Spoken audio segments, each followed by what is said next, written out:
ਪਿਛਲੀ ਕਾਂਗਰਸ ਸਰਕਾਰ ਨੇ ਕੌਡੀਆਂ ਦੇ ਭਾਅ ਕੁਝ ਲੋਕਾਂ ਨੂੰ ਵੇਚ ਦਿੱਤੀਆਂ ਸੀਗੀਆਂ, ਕੁਝ ਲੋਕਾਂ ਦੇ ਨਾਂ ਤੇ ਰਜਿਸਟਰੀ ਕਰਨ ਲਈ ਮਨਜ਼ੂਰੀ ਦੇ ਦਿੱਤੀ ਸੀਗੀ।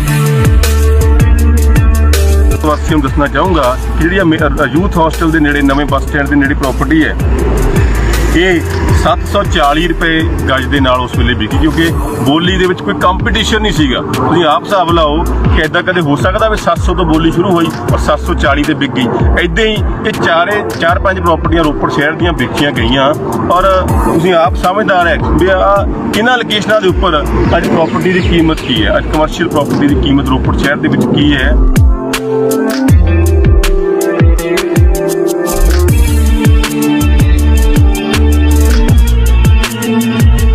5-6 ਮਹੀਨਿਆਂ ਦੇ ਵਿੱਚ ਹੀ ਜਿੱਥੇ ਕਰੋੜਾਂ ਦੀ ਪ੍ਰਾਪਰਟੀ ਸ਼ਹਿਰ ਦੀ ਬਚ ਗਈ, ਉੱਥੇ ਹੀ ਇੱਕ ਵੱਡਾ ਜੰਗਲਾਤ ਘਟਾਲਾ ਜਿਹੜਾ ਉਹ ਵੀ ਫੜਿਆ ਗਿਆ ਤੇ ਚੰਦ ਮਹੀਨਿਆਂ ਦੇ ਵਿੱਚ ਦੋਸ਼ੀਆਂ ਦੇ ਖਿਲਾਫ ਕਾਰਵਾਈ ਵੀ ਹੋ ਗਈ। ਜਿਹਨੇ ਜੋ ਵਿੱਚੋਂ ਲਿਆ ਸੀਗਾ ਉਹ ਸਾਰਾ ਕੁਝ ਸਾਹਮਣੇ ਆ ਗਿਆ। ਇਸੇ ਤਰ੍ਹਾਂ ਜਿਹੜੇ ਕਈ ਹੋਰ ਘਟਾਲੇ ਆ ਉਹਨਾਂ ਦੇ ਵਿੱਚ ਵੀ ਦੇਖੋ ਕਾਰਵਾਈ ਹੋਣੀ ਹੈ।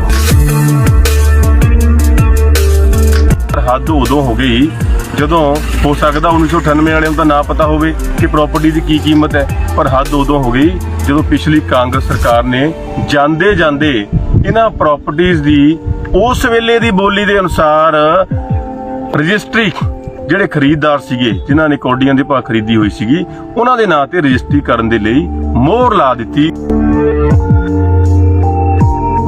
ਪੰਜਾਬ ਵਿਜੀਲੈਂਸ ਬਿਊਰੋ ਨੇ ਇਸ ਚੀਜ਼ ਦੀ ਲੈਟਰ ਹੈ ਪੜਤਾਲ ਸ਼ੁਰੂ ਕਰ ਦਿੱਤੀ ਹੈ ਕਿ ਇਹ ਸਾਰਾ ਕੁਝ ਮਾਮਲਾ ਹੋਇਆ ਕਿਵੇਂ ਹੈ, ਕਿਉਂ ਕਲੈਕਟਰੇਟ ਘਟਾ ਕੇ ਦੁਆਰੇ ਬੋਲੀ ਕਰਾਈ ਗਈ, ਕਿਉਂ ਪਿਛਲੀ ਗਵਰਨਮੈਂਟ ਨੇ ਇਹ ਕੌਡੀਆਂ ਦੇ ਭਾਅ ਵਿੱਚ ਜਿਹੜਾ ਰਜਿਸਟਰੀ ਕਰਨ ਤੇ ਮੋਹਰ ਲਾ ਦਿੱਤੀ।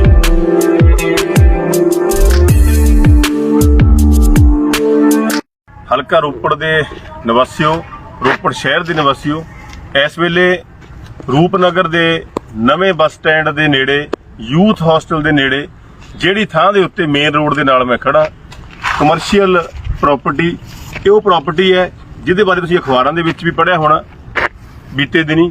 ਇਹ ਪ੍ਰਾਪਰਟੀ ਰੋਪੜ ਸ਼ਹਿਰ ਦੀਆਂ ਉਹਨਾਂ ਪ੍ਰਾਪਰਟੀ ਦੇ ਵਿੱਚੋਂ ਹੈ ਜਿਹੜੀਆਂ ਕਿ ਕੁਝ ਵਰੇ ਪਹਿਲਾਂ ਪਿਛਲੀ ਕਾਂਗਰਸ ਸਰਕਾਰ ਨੇ ਕੌਡੀਆਂ ਦੇ ਭਾਅ ਕੁਝ ਲੋਕਾਂ ਨੂੰ ਵੇਚ ਦਿੱਤੀਆਂ ਸੀਗੀਆਂ, ਕੁਝ ਲੋਕਾਂ ਦੇ ਨਾਂ ਤੇ ਰਜਿਸਟਰੀ ਕਰਨ ਲਈ ਮਨਜ਼ੂਰੀ ਦੇ ਦਿੱਤੀ ਸੀਗੀ।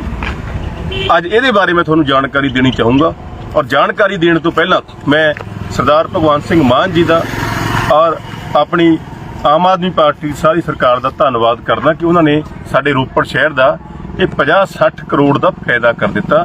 ਇਹਨਾਂ ਪ੍ਰਾਪਰਟੀਆਂ ਜਿਹੜੀਆਂ ਹੈਗੀਆਂ ਇਹਨਾਂ ਦੀ ਬੋਲੀ ਨੂੰ ਰੱਦ ਕਰਕੇ ਔਰ ਇਹਦੀ ਵਿਜੀਲੈਂਸ ਦੀ ਜਾਂਚ ਜਿਹੜੀ ਉਹ ਸ਼ੁਰੂ ਕਰਵਾ ਕੇ, ਜੇ ਮੈਂ ਤੁਹਾਨੂੰ ਸਾਰੇ ਮਾਮਲੇ ਦੀ ਜਾਣਕਾਰੀ ਦੇਵਾਂ ਦੋਸਤੋ, ਤਾਂ ਰੋਪੜ ਸ਼ਹਿਰ ਦੀਆਂ ਬਹੁਤ ਟੌਪ ਦੀਆਂ ਲੋਕੇਸ਼ਨਾਂ ਜਿਨ੍ਹਾਂ ਦੇ ਵਿੱਚ ਨਵੇਂ ਬੱਸ ਸਟੈਂਡ ਦੇ ਨੇੜੇ ਯੂਥ ਹੋਸਟਲ ਦੇ ਨਾਲ ਤੇ ਦੂਜੇ ਪਾਸੇ ਨੰਗਲ ਚੌਕ ਦੇ ਵਿੱਚ, ਫਿਰ ਸ਼੍ਰੀ ਅਨੰਦਪੁਰ ਸਾਹਿਬ ਰੋਡ ਦੇ ਉੱਤੇ ਸਦਾਬਰਤ ਦੇ ਵਿੱਚ ਜਿਹੜਾ ਇੱਕ ਬੜੀ ਵਧੀਆ ਲੋਕੇਸ਼ਨ ਦੀ ਪ੍ਰਾਪਰਟੀ, ਐਦਾਂ ਦੀਆਂ ਬੜੀਆਂ ਜਿਹੜੀਆਂ ਘੈਂਟ ਲੋਕੇਸ਼ਨ ਵਾਲੀਆਂ ਪ੍ਰਾਪਰਟੀਆਂ ਉਹਨਾਂ ਦੀ ਬੋਲੀ ਸਭ ਤੋਂ ਪਹਿਲਾਂ 1998 ਦੇ ਵਿੱਚ ਕੀਤੀ ਗਈ।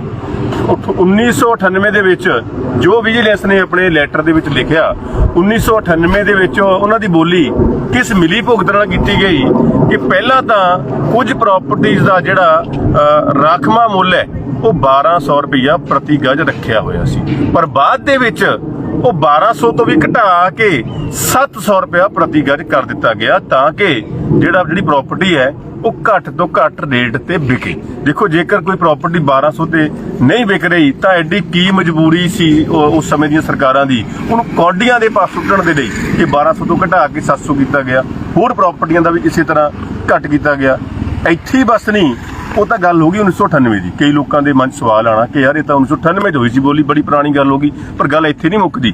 1998 'ਚ ਬੋਲੀ ਹੋ ਗਈ, ਮੁੜ ਕੇ ਹਾਈ ਕੋਰਟ ਨੇ ਸਟੇ ਲਾ ਦਿੱਤਾ, ਮਾਨਯੋਗ ਹਾਈ ਕੋਰਟ ਨੇ। ਉਹ ਮਾਮਲਾ ਲਮਕਦਾ ਰਿਹਾ, ਸਟੇ ਟੁੱਟਣ ਤੋਂ ਬਾਅਦ 'ਚ ਵੀ ਲੰਬਾ ਸਮਾਂ ਮਾਮਲਾ ਲਮਕਦਾ ਰਿਹਾ, ਪਰ ਹੱਦ ਉਦੋਂ ਹੋ ਗਈ ਜਦੋਂ ਹੋ ਸਕਦਾ 1998 ਵਾਲਿਆਂ ਨੂੰ ਤਾਂ ਨਾ ਪਤਾ ਹੋਵੇ ਕਿ ਪ੍ਰਾਪਰਟੀ ਦੀ ਕੀ ਕੀਮਤ ਹੈ, ਪਰ ਹੱਦ ਉਦੋਂ ਹੋ ਗਈ ਜਦੋਂ ਪਿਛਲੀ ਕਾਂਗਰਸ ਸਰਕਾਰ ਨੇ ਜਾਂਦੇ ਇਹਨਾਂ ਪ੍ਰਾਪਰਟੀਆਂ ਦੀ ਉਸ ਵੇਲੇ ਦੀ ਬੋਲੀ ਦੇ ਅਨੁਸਾਰ ਰਜਿਸਟਰੀ ਜਿਹੜੇ ਖਰੀਦਦਾਰ ਸੀਗੇ ਜਿਨ੍ਹਾਂ ਨੇ ਕੌਡੀਆਂ ਦੇ ਭਾਅ ਖਰੀਦੀ ਹੋਈ ਸੀਗੀ ਉਹਨਾਂ ਦੇ ਨਾਂ ਤੇ ਰਜਿਸਟਰੀ ਕਰਨ ਦੇ ਲਈ ਮੋਹਰ ਲਾ ਦਿੱਤੀ। ਪਿਛਲੀ ਕਾਂਗਰਸ ਸਰਕਾਰ ਨੇ, ਕਿਉਂਕਿ ਪਿਛਲੀ ਕਾਂਗਰਸ ਸਰਕਾਰ ਦੇ ਕੋਲ ਮੋਹਰ ਲਾਉਣ ਤੋਂ ਪਹਿਲਾਂ ਪੂਰਾ ਮੌਕਾ ਸੀਗਾ। ਜੇਕਰ ਉਹਨਾਂ ਨੂੰ ਲੱਗਦਾ ਸੀਗਾ ਕਿ ਇਹ ਪ੍ਰਾਪਰਟੀ ਨਹੀਂ ਦੇਣੀ ਚਾਹੀਦੀ, ਜਨ ਹਿੱਤ ਦੇ ਵਿੱਚ ਇਹਦੇ ਪੂਰੇ ਪੈਸੇ ਨਹੀਂ ਮਿਲ ਰਹੇ, ਤਾਂ ਉਹਨਾਂ ਨੂੰ ਉਹ ਰਜਿਸਟਰੀ ਕਰਾਉਣ ਦੀ ਮੋਹਰ ਜਿਹੜੀ ਨਹੀਂ ਲਾਣੀ ਚਾਹੀਦੀ ਸੀਗੀ, ਪਰ ਉਹਨਾਂ ਨੇ ਮੋਹਰ ਲਾ ਦਿੱਤੀ। ਕਿਉਂ ਲਾਈ ਇਹ ਹੁਣ ਮੈਂ ਵਾਰ-ਵਾਰ ਨਹੀਂ ਕਹਿਣਾ, ਮੈਂ ਚੰਗਾ ਨਹੀਂ ਲੱਗਦਾ ਕਿਉਂਕਿ ਮੈਂ ਸਾਰਿਆਂ ਦਾ ਨੁਮਾਇੰਦਾ ਏ। ਇਹ ਤੁਸੀਂ ਆਪ ਸਮਝਦਾਰ ਹੈ ਕਿ ਐਸੀਆਂ ਮੋਹਰਾਂ ਕਿਉਂ ਲੱਗਦੀਆਂ ਹੁੰਦੀਆਂ। ਮੈਨੂੰ ਲੱਗਦਾ ਵੀ ਖਰੀਦਦਾਰਾਂ ਨੂੰ ਦੋਸ਼ੀ ਕਹਿਣ ਨਾਲੋਂ ਦੋਸ਼ੀ ਤਾਂ ਵੇਚਣ ਵਾਲਿਆਂ ਨੂੰ ਕਹਿਣਾ ਚਾਹੀਦਾ ਜਿਨ੍ਹਾਂ ਨੇ ਇਹੋ ਜਿਹੀਆਂ ਮੋਹਰਾਂ ਲਾਈਆਂ। ਇਹ ਪ੍ਰਾਪਰਟੀ ਜਿਹੜੀ ਆ ਤੁਸੀਂ, ਮੈਂ ਰੋਪੜ ਵਾਸੀਆਂ ਨੂੰ ਦੱਸਣਾ ਚਾਹੂੰਗਾ ਕਿ ਜਿਹੜੀ ਆ ਯੂਥ ਹੋਸਟਲ ਦੇ ਨੇੜੇ ਨਵੇਂ ਬੱਸ ਸਟੈਂਡ ਦੇ ਨੇੜੇ ਪ੍ਰਾਪਰਟੀ ਹੈ, ਇਹ 740 ਰੁਪਏ ਗਜ ਦੇ ਨਾਲ ਉਸ ਵੇਲੇ ਵਿਕੀ, ਕਿਉਂਕਿ ਬੋਲੀ ਦੇ ਵਿੱਚ ਕੋਈ ਕੰਪੀਟੀਸ਼ਨ ਨਹੀਂ ਸੀਗਾ। ਤੁਸੀਂ ਆਪ ਹਿਸਾਬ ਲਾਓ ਕਿ ਇਦਾਂ ਕਦੇ ਹੋ ਸਕਦਾ ਵੀ 700 ਤੋਂ ਬੋਲੀ ਸ਼ੁਰੂ ਹੋਈ ਔਰ 740 ਤੇ ਵਿਕ ਗਈ। ਇਦਾਂ ਹੀ ਇਹ 4-5 ਪ੍ਰਾਪਰਟੀਆਂ ਰੋਪੜ ਸ਼ਹਿਰ ਦੀਆਂ ਵੇਚੀਆਂ ਗਈਆਂ।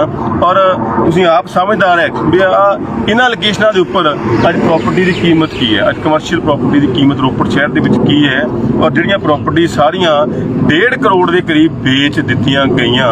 ਜੇ ਤੁਸੀਂ ਅਖਬਾਰਾਂ ਦੀਆਂ ਰਿਪੋਰਟਾਂ ਦੇ ਮੁਤਾਬਕ ਗੱਲ ਕਰੋ, ਕੱਲ ਪਰਸੋਂ ਮੈਂ ਵੀ ਇੱਕ ਅਖਬਾਰ ਦੇ ਵਿੱਚ ਪੜ੍ਹਿਆ, ਉਹ ਉਹਨਾਂ ਨੇ ਆਪ ਲਿਖਿਆ ਕਿ ਇਹਨਾਂ ਪ੍ਰਾਪਰਟੀ ਦੀ ਜਿਹੜੀ ਵੈਲਿਊ ਹੈ ਉਹ 1.5 ਕਰੋੜ ਨਹੀਂ, ਅੱਜ ਦੇ ਸਮੇਂ ਦੇ ਵਿੱਚ ਇਹਨਾਂ ਪ੍ਰਾਪਰਟੀ ਦੀ ਵੈਲਿਊ ਜਿਹੜੀ ਹੈ ਉਹ 50-60 ਕਰੋੜ ਰੁਪਈਆ। ਇਹ ਜਿਹੜੀਆਂ ਲੀਡਿੰਗ ਅਖਬਾਰਾਂ ਨੇ ਵੀ ਇਹ ਚੀਜ਼ ਜਿਹੜੀ ਹੈ ਉਹ ਲਿਖੀ ਹੈ। ਸੋ ਪਿਛਲੀ ਗਵਰਨਮੈਂਟ ਦੇ ਕੋਲ ਪੂਰਾ ਮੌਕਾ ਸੀਗਾ ਕਿ ਉਹ 50-60 ਕਰੋੜ ਦੀਆਂ ਪ੍ਰਾਪਰਟੀਜ਼ ਨੂੰ ਜਿਹੜਾ ਉਹ ਕੌਡੀਆਂ ਦੇ ਭਾਅ ਤੇ ਨਾ ਵਿਕਣ ਦਿੰਦੀ, ਪਰ ਉਹਨਾਂ ਨੇ ਮੋਹਰਾਂ ਉਸ ਵੇਲੇ ਲਾ ਦਿੱਤੀਆਂ। ਹੁਣ ਮੈਂ ਧੰਨਵਾਦ ਕਰਦਾ ਜੀ ਸਰਦਾਰ ਭਗਵੰਤ ਸਿੰਘ ਮਾਨ ਜੀ ਦਾ, ਪੰਜਾਬ ਸਰਕਾਰ ਦਾ, ਜਿਨ੍ਹਾਂ ਨੇ ਕਿ ਇਸ ਮਾਮਲੇ ਦਾ ਸਾਡੀ ਗਵਰਨਮੈਂਟ ਨੇ ਨੋਟਿਸ ਲਿਆ।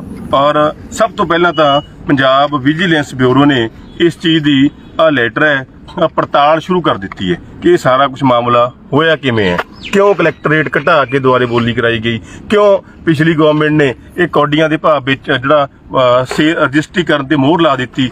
ਇਹਦੀ ਪੰਜਾਬ ਵਿਜੀਲੈਂਸ ਬਿਊਰੋ ਨੇ ਜਾਂਚ ਸ਼ੁਰੂ ਕਰ ਦਿੱਤੀ ਹੈ। ਔਰ ਜਾਂਚ ਸ਼ੁਰੂ ਕਰਨ ਦੇ ਨਾਲ ਜਿਹੜੀ ਅਗਲੀ ਰਿਪੋਰਟ ਹੈ ਕਿ ਬੋਲੀਆਂ ਜਿਹੜੀਆਂ ਉਹ ਰੱਦ ਵੀ, ਇਹਨਾਂ ਦੇ ਵਿੱਚੋਂ ਜਿਹੜੀਆਂ ਬੋਲੀਆਂ 2 ਬੋਲੀਆਂ ਸ਼ਾਇਦ ਰੱਦ ਹੋ ਗਈਆਂ, ਬਾਕੀ ਦੀਆਂ ਦਾ ਜਿਹੜਾ ਪ੍ਰੋਸੈਸ ਹੈ ਉਹ ਚੱਲ ਰਿਹਾ। ਸੋ ਸ਼ਹਿਰ ਵਾਸੀਓ, ਤੁਹਾਨੂੰ ਆਪਾਂ ਸਭ ਨੂੰ ਤਗੜੇ ਹੋ ਕੇ ਪਹਿਰਾ ਦੇਣਾ ਪੈਣਾ, ਕਿਉਂਕਿ ਪਿਛਲੇ ਸਮੇਂ ਦੇ ਵਿੱਚ ਜਿਹੋ ਜਿਹੀ ਲੁੱਟ ਖਸੁੱਟ ਹੋਈ ਹੈ, ਅੱਜ ਜਦੋਂ ਅਸੀਂ ਉਸ ਲੁੱਟ ਖਸੁੱਟ ਨੂੰ ਰੋਕਣ ਦੀ ਕੋਸ਼ਿਸ਼ ਕਰਦੇ ਹਾਂ ਤਾਂ ਫਿਰ ਕਈ ਲੋਕ ਜਿਹੜੇ ਲੁੱਟ ਖਸੁੱਟ ਕਰਵਾਉਣ ਵਾਲੇ ਸੀਗੇ ਉਹ ਤੜਫਦੇ ਬਹੁਤ ਹੈ। ਸੋ ਜਿਵੇਂ ਤੁਸੀਂ ਤਗੜੇ ਹੋ ਕੇ ਪੰਜਾਬ 'ਚ ਬਦਲਾਅ ਕੀਤਾ, ਆਓ ਐਵੇਂ ਹੀ ਤਗੜੇ ਹੋ ਕੇ ਅਸੀਂ ਇਹੋ ਜਿਹੀ ਪਹਿਰੇਦਾਰੀ ਕਰਦੇ ਰਹੀਏ, ਕਿਉਂਕਿ 5-6 ਮਹੀਨਿਆਂ ਦੇ ਵਿੱਚ ਹੀ ਜਿੱਥੇ ਕਰੋੜਾਂ ਦੀ ਪ੍ਰਾਪਰਟੀ ਸ਼ਹਿਰ ਦੀ ਬਚ ਗਈ, ਉੱਥੇ ਹੀ ਇੱਕ ਵੱਡਾ ਜੰਗਲਾਤ ਘਟਾਲਾ ਜਿਹੜਾ ਉਹ ਵੀ ਫੜਿਆ ਗਿਆ। ਤੇ ਚੰਦ ਮਹੀਨਿਆਂ ਦੇ ਵਿੱਚ ਦੋਸ਼ੀਆਂ ਦੇ ਖਿਲਾਫ ਕਾਰਵਾਈ ਵੀ ਹੋ ਗਈ, ਜਿਹਨੇ ਜੋ ਵਿੱਚੋਂ ਲਿਆ ਸੀਗਾ ਉਹ ਸਾਰਾ ਕੁਝ ਸਾਹਮਣੇ ਆ ਗਿਆ। ਇਸੇ ਤਰ੍ਹਾਂ ਜਿਹੜੇ ਕਈ ਹੋਰ ਘਟਾਲੇ ਹੈ ਉਹਨਾਂ ਦੇ ਵਿੱਚ ਵੀ ਦੇਖੋ ਕਾਰਵਾਈ ਹੋਣੀ ਹੈ। ਜਦੋਂ ਕਾਰਵਾਈ ਹੁੰਦੀ ਤਾਂ ਦੁਹਾਈ ਬਹੁਤ ਲੋਕ ਪਾਉਂਦੇ ਹੈ। ਸੋ ਮੈਂ ਸਾਰੇ ਇਲਾਕਾ ਨਿਵਾਸੀਆਂ ਨੂੰ, ਸ਼ਹਿਰ ਨਿਵਾਸੀਆਂ ਨੂੰ ਬੇਨਤੀ ਕਰਦਾ ਕਿ ਇਹ ਜਿਹੜੀਆਂ ਲੁੱਟਾਂ ਖਸੁੱਟਾਂ ਹੋਈਆਂ, ਸਾਨੂੰ ਤਗੜੇ ਹੋ ਕੇ ਇਹਨਾਂ ਦਾ ਜਵਾਬ ਦੇਣਾ ਪੈਣਾ, ਇਹਨਾਂ ਲੁੱਟਾਂ ਤੋਂ ਆਪਣੇ ਹਲਕੇ ਨੂੰ ਬਚਾਉਣਾ ਪੈਣਾ। ਧੰਨਵਾਦ, ਸ਼ੁਕਰੀਆ।